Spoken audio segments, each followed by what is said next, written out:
All right, so last time we saw that if you have sine of x and you use the graph of the maclaurin series truncated at the third power, which is x minus 1 over 6x cubed, then you see that they're pretty close near 0, but as you go further away, they're very different. And therefore, if you were trying to use sine of 2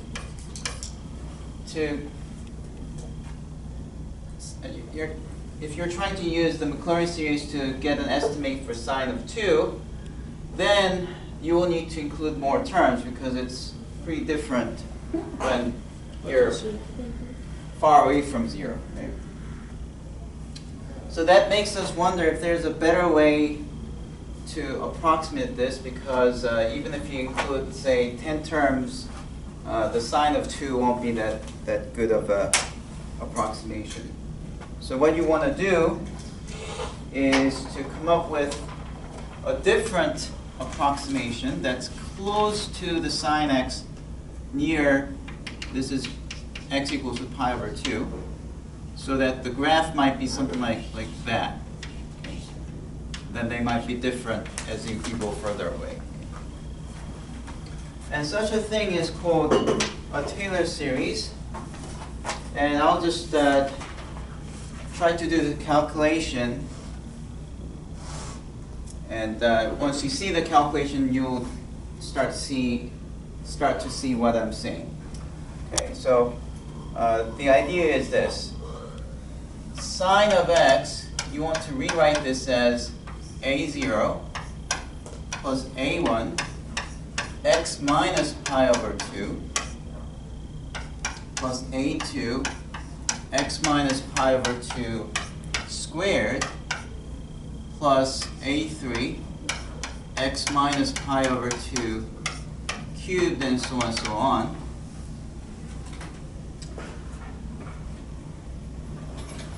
And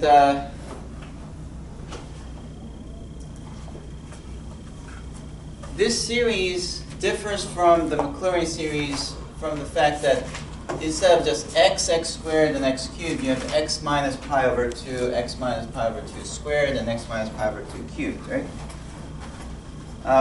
You still want these numbers to be the same. If you start changing numbers, then it's really hard to get the series. But as long as these numbers that you're subtracting is the same, it's still possible to get these coefficients. So for example, how would you get a0? You get a0 by? Taking the derivative. No, you plug in x equals to? 0. No, it's not going to. X equal to 0 is not going to remove these. Pi over 2. Yeah, you want to plug in pi over 2. Then this will be 0, this will be 0, this will be 0, everything will be 0. And you get sine of pi over 2 equals to a0, which tells you that a0 must be 1. Okay? Now, how do you get a1? Then you differentiate. You differentiate both sides. And then you plug in pi over 2 again. Right. So that's going to give you a0 will differentiate to 0. This will differentiate to a1. This, if you use the chain rule, 2 will come down, and you get x minus pi over 2, plus then 3 comes down, a3 x minus pi over 2 squared plus, and so on and so on. And now you plug in x equals to what? Pi over 2. Pi over 2 again. You plug in pi over 2 again, which says that you get cosine pi over 2 equal to a1. And what is cosine pi over 2? 1. Here's the cosine graph. Pi, no, 2 pi, pi over 2, 3 pi over 2. That's the graph of cosine. So what's the value of cosine at pi over 2? 0. 0. Okay. So please remember this graph that says that a1 must be 0. Okay, how do you get the next one? differentiate again, right? So you get negative sine of x equal to 2a2 plus 3 times 2 times a3 x minus pi over 2. Let's erase this one. Then plus 4 times 3 times a4 x minus pi over 2 squared. And then you plug in pi over 2 again,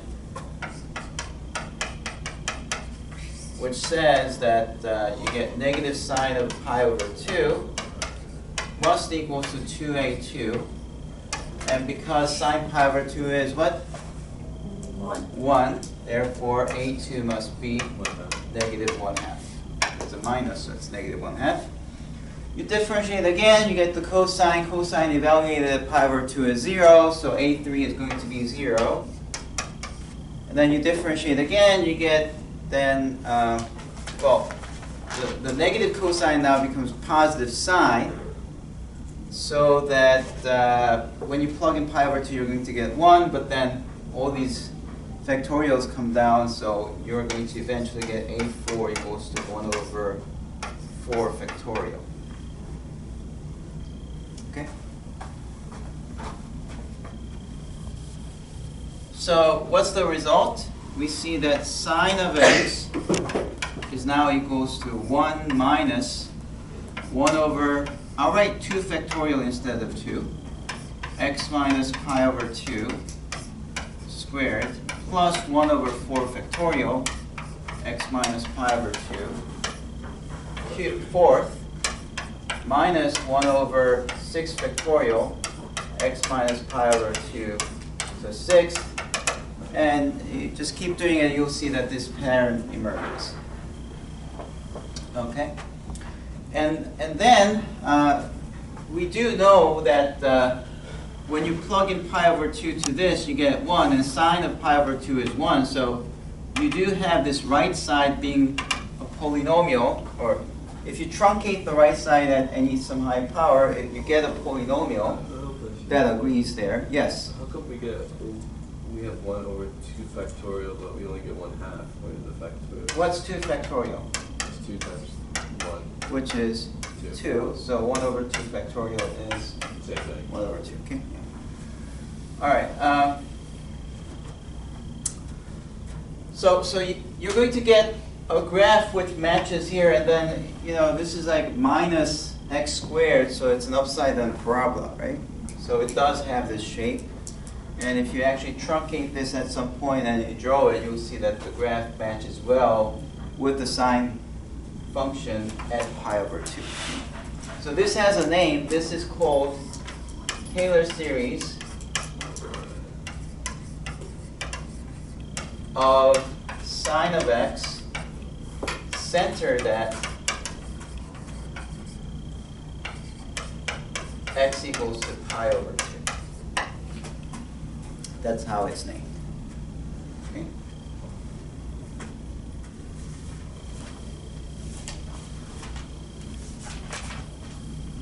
So the only real difference is like now you're subtracting. Right. So let me say in general what a Taylor series is. In general,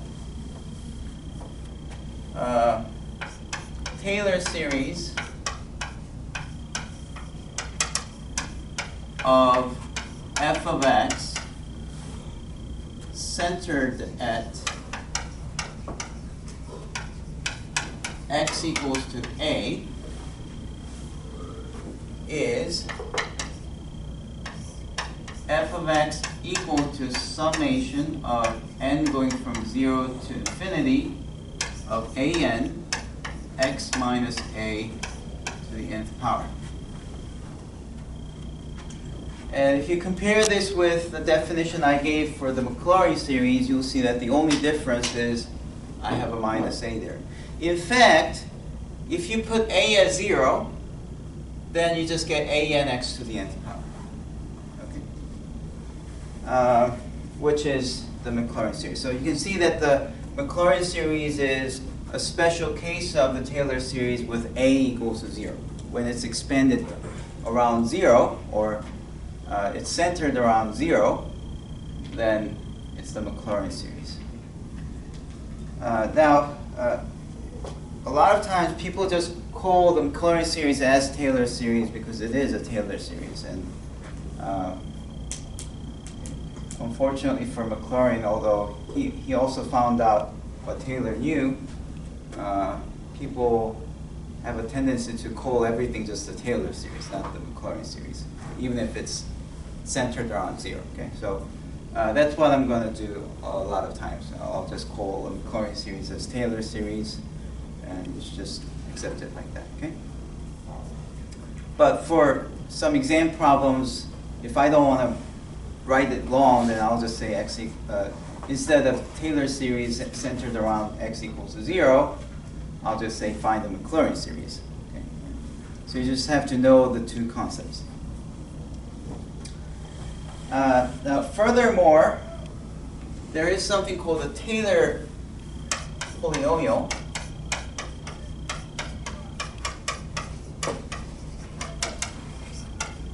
Of degree n is the Taylor series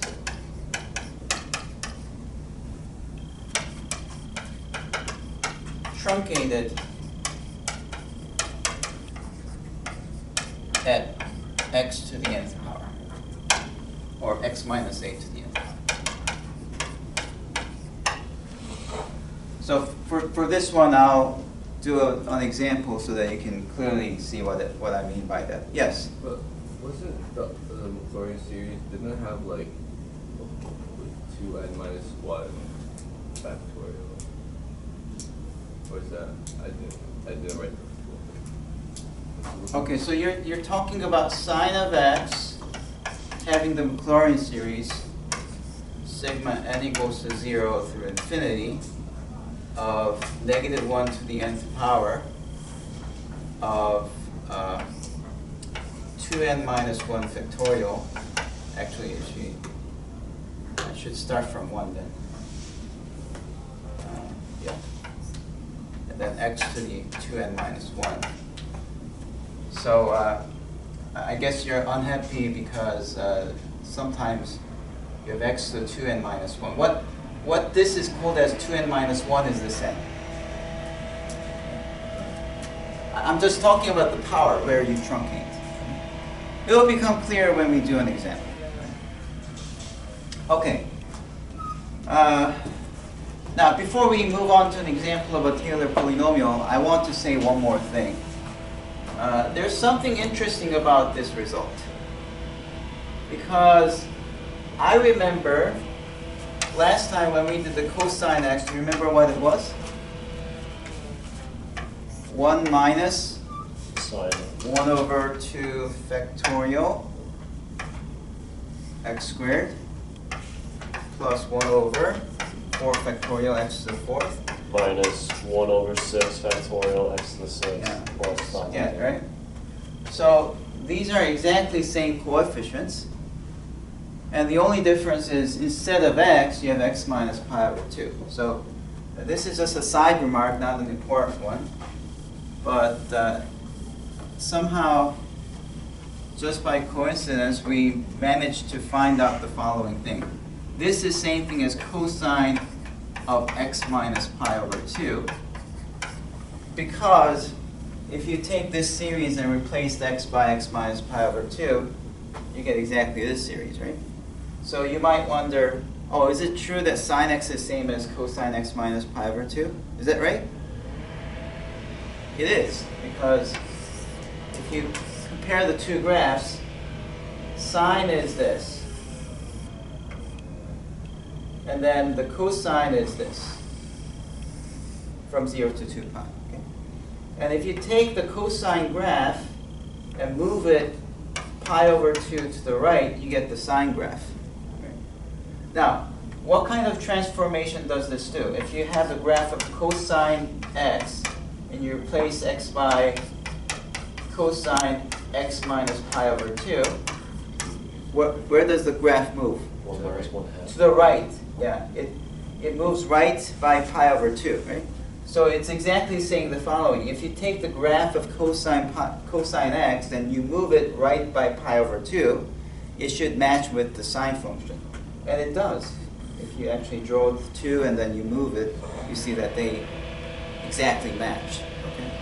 So that's just a side remark, but you know, when we say equal, it really means equal. And you can actually come up with lots of different results just by investigating the Taylor series.